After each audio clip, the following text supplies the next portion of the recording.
امام صاحب کا جب انتقال ہو گیا تو پھر فجر کا بیان 4 آدمیوں میں ہونے لگا نہیں ہونے لگا؟ ایک دن مولانا صاحب صاحب کرتے تھے، ایک دن محمد لاٹ صاحب کرتے تھے، ایک دن مولانا ابراہیم صاحب دیولا کرتے تھے، اور ایک دن مولانا یعقوب صاحب کرتے تھے۔ اب نہج تو ایک کے بیان کا تھا نا، پھر 4 کہاں سے آگے؟ تب کسی نے شور نہیں مچایا کہ نہج بدل رہا ہے؟ ہاں، کہ ہم کو بیان کرنے کا موقع مل رہا ہے تو نہج برابر ہے، اور ہماری چاہتیں پوری نہ ہو تو نہج بدل جاویں۔ کسی نے کہا کہ وہ مولانا صاحب نے منتخب شروع کر دی، اب دوسرا کوئی امیر آئے گا تو وہ اپنی کتاب شروع کر دے گا، اور دوسرا کوئی آئے گا تو اپنی۔ میں یوں کہتا ہوں، مولانا الیاس صاحب رحمۃ اللہ علیہ کے زمانے میں کتنی کتاب تھی؟ مولانا الیاس صاحب کے زمانے میں صرف 2 کتاب تھی شروع میں، بعد میں 3 لکھی گئی، 5 کتابیں تھی، 5: حکایت صحابہ، فضائل نماز، فضائل تبلیغ، فضائل ذکر اور فضائل قرآن۔ کتنی تھی بولو؟ مولانا یوسف صاحب کے زمانے میں شیخ زکریا رحمۃ اللہ علیہ نے فضائل صدقات اور فضائل حج لکھی، تو مولانا یوسف صاحب نے مشورے سے اس کتاب کو نصاب میں لیا۔ ارے بولو، لیا نہیں لیا؟ اور مولانا انعام صاحب کا زمانہ آیا تو مولانا انعام صاحب نے مشورے سے پستی کا واحد علاج کو لیا۔ بولو، ہر حضرت کے زمانے میں ایک ایک کتاب بڑی نہیں بڑی؟ ارے بڑی نہیں بڑی؟ تو اب یہ حضرت اگر ایک کتاب پڑھا ہوئے تو اس میں کیا گناہ ہے؟ اس میں کیا گناہ ہے؟ لوگ کہتے مشورہ نہیں ہوا، ارے اس کا مشورہ دیکھو، اللہ کے گھر میں بیٹھا ہوں، اس کا مشورہ کعبۃ اللہ میں ہوا، کعبۃ اللہ میں۔ ہاں، مکہ کے مشورے میں بات رکھی کہ منتخب حدیث پڑھی جائے، سب نے ایک زبان ہو کر کہا کہ پڑھنی چاہیے، اور مغرب کی نماز کے بعد حضرت عبد الوہاب صاحب سے ابتدا کروانے کے لیے طے ہوا کہ سارے کے سارے حرم میں جمع ہو جاویں، اور حاجی صاحب منتخب حدیث شروع کر کے اس کی بسم اللہ کریں گے۔ اب مغرب کے بعد حاجی صاحب کا آنا طے تھا کعبۃ اللہ میں، لیکن انہی حضرات نے جنہوں نے نظام الدین چھوڑا ہے، انہوں نے حاجی عبد الوہاب صاحب کو کور کر کے یہ سمجھایا کہ حضرت اس کی بسم اللہ مت کرے، آپ کو نہیں معلوم اس کتاب پہ نام کیا لکھا ہے؟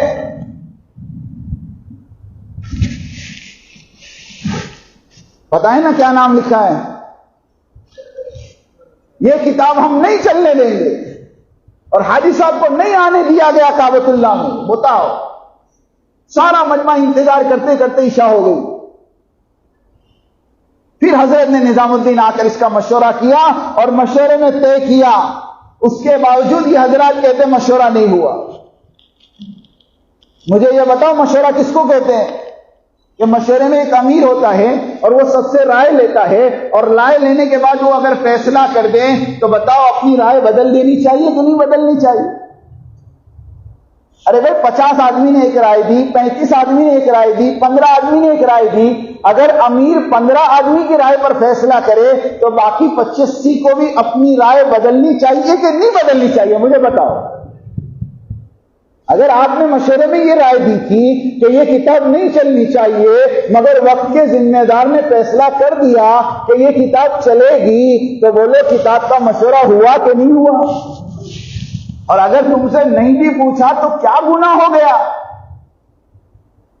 حضرت ابوبکر صدیق رضی اللہ تعالیٰ کے زمانے میں قرآن کو جمع کرنے کا مشورہ ہوا، حضرت عمر رضی اللہ تعالیٰ جا کر کہا ابو بکر سے، امیر المومنین قرآن کو جمع کر لیں، قرآن شہید ہو رہے ہیں، حفاظ شہید ہو رہے ہیں، آپ قرآن کو جمع کر لیں۔ کہتے حضرت ابو بکر ہیں، حضرت عمر ہے، اور حضرت زید رضی اللہ تعالیٰ جو کاتب وحی ہے، ان تینوں نے بیٹھ کر مشورہ کیا اور تینوں کو صدر ہو گیا، قرآن جمع ہو گیا، کوئی دوسرے صحابی سے مشورہ نہیں ہوا۔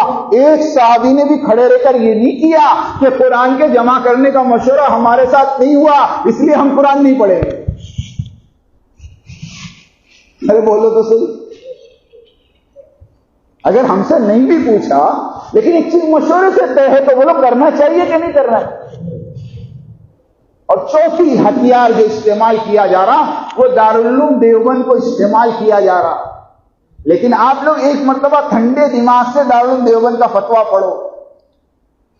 اس فتوے میں یہ نہیں لکھا کہ مولانا سعد صاحب اہل سنت والجماعت سے خارج ہے، وہ یہ نہیں لکھا کہ دیوبند مرکز نظام الدین مت جاؤ، وہ یہ نہیں کہتے کہ مولانا سعد صاحب کے ساتھ مت جڑو، انہوں نے تو صرف مولانا سعد صاحب کے جو بیانات تھے اور ان بیانات میں جو باتیں ان کو سمجھ میں نہیں آئی، جمہور علماء کے خلاف تھی، انہوں نے نشاندہی کی، اور اللہ جزائے خیر دے ہمارے حضرت جی مولانا سعد صاحب کو حضرت نے ان تمام باتوں میں رجوع کر لیا کہ اگر آپ لوگ یہ کہتے ہیں کہ یہ باتیں بیان میں نہیں کہنی چاہیے تو انشاءاللہ آئندہ میں اپنے بیانوں میں یہ بات نہیں کہوں گا۔ بولو بات ختم ہو گئی نہیں ہو گئی؟ پھر بھی اس فتوے کو لے کے دنیا میں پھرنا، ہاں، اور ایک اللہ والے کی عزت کے ساتھ کھیلنا، جس کے باپ دادا نے قربانی دے کر تم تک دین کو پہنچایا۔ ہاں، اللہ کے نبی نے فرمایا ابو بکر کا احسان میں نہیں ادا کر سکا، اس کا احسان تو اللہ ہی ادا کریں گے۔